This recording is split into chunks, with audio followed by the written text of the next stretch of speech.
उत्तराखंड में भारतीय जनता पार्टी ने एक बड़ी घोषणा की है। वो सरकार में वापस आने पर यूनिफॉर्म सिविल कोड यानी समान नागरिक आचार संहिता लागू करने की दिशा में बढ़ेंगे। यह वायदा पुष्कर सिंह धामी ने किया है। बड़ी बात, बड़ा सवाल यहां पर यह है कि जब देश भर में 8 साल से भारतीय जनता पार्टी की सरकार है, तो फिर पूरे देश भर में यूनिफॉर्म सिविल कोड लागू क्यों नहीं किया जा सका। देश के सबसे बड़े राज्य उत्तर प्रदेश में योगी आदित्यनाथ साहब के नेतृत्व में सरकार चल रही है। 5 वर्षों से वहां पर भी क्यों यूनिफॉर्म सिविल कोड लागू नहीं किया गया। यूनिफॉर्म सिविल कोड लागू करना उत्तराखंड सरकार के लिए कितना आसान हो सकता है।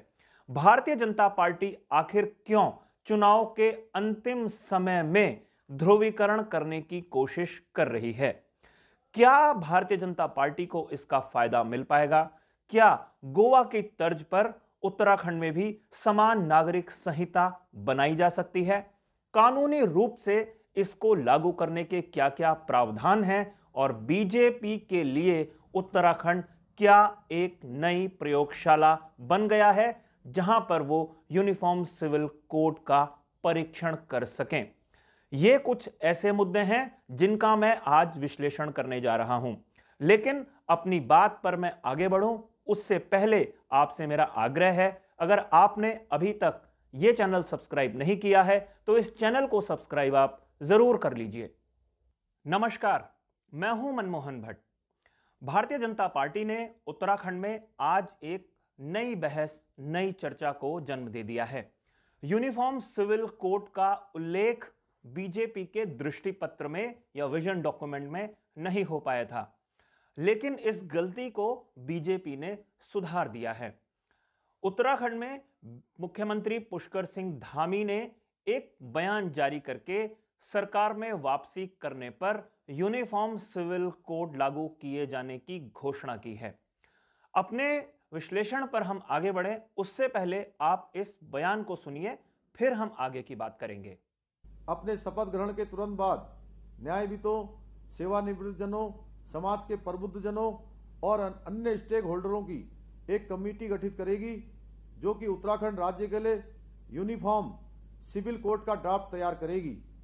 इस यूनिफॉर्म सिविल कोड का दायरा विवाह, तलाक, जमीन जायदाद और उत्तराधिकार जैसे विषयों पर सभी नागरिकों के लिए समान कानून, चाहे वो किसी भी धर्म में विश्वास रखते हों, होगा।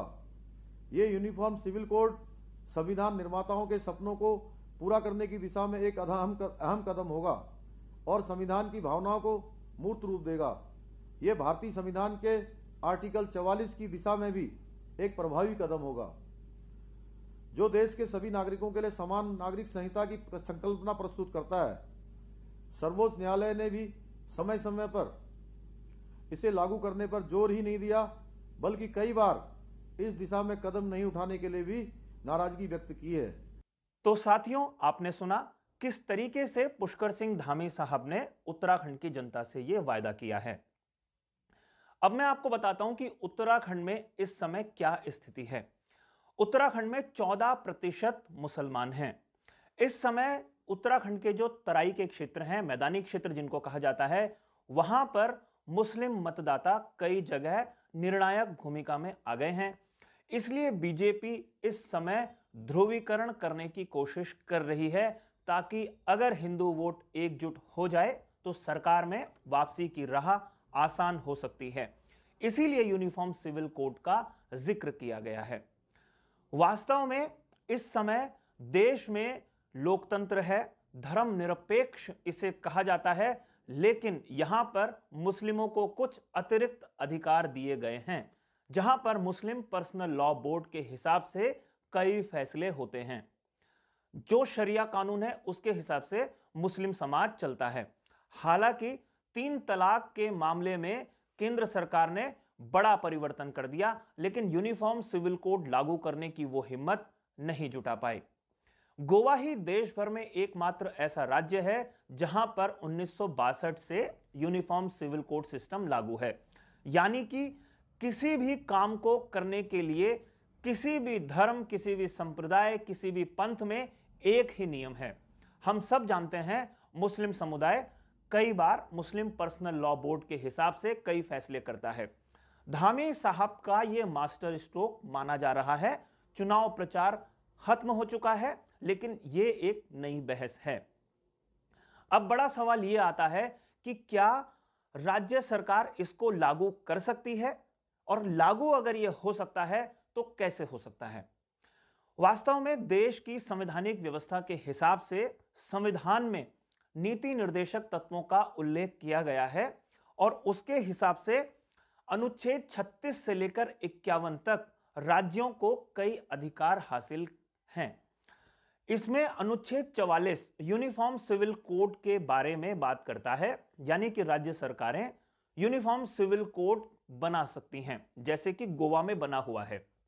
जिस तरीके से हम सब लोगों ने देखा कर्नाटक में हिजाब पहनने के मामले में बड़ी कंट्रोवर्सी हुई, बड़ा विवाद हुआ। अगर यूनिफॉर्म सिविल कोड लागू हो तो क्या हिजाब पहनने जैसे मुद्दे पर कड़ाई की जा सकती है, या पहनावे पर प्रतिबंध लगाया जा सकता है, यह भी कई लोग सवाल पूछ रहे हैं। लेकिन उसमें जो भारतीय संविधान की जो धारा 19(1) है, उसका इस्तेमाल किया जा सकता है कि किसी को किसी भी प्रकार के कपड़े पहनने की, बोलने की आजादी है। लेकिन अगर ऐसा है तो क्या हिंदू लड़के और लड़कियां इस तरीके के लिबास में कॉलेज जा सकते हैं? क्या तिलक लगाकर, कुर्ता पायजामा पहनकर कोई भी छात्र, हिंदू छात्र स्कूल या कॉलेज जा सकता है? अगर विश्वविद्यालय ने, स्कूल ने, कॉलेज ने, इंस्टीट्यूट ने कोई यूनिफॉर्म तय की है तो उस यूनिफॉर्म का पालन करना होता है। यह एक सामान्य नियम या सामान्य शिष्टाचार है।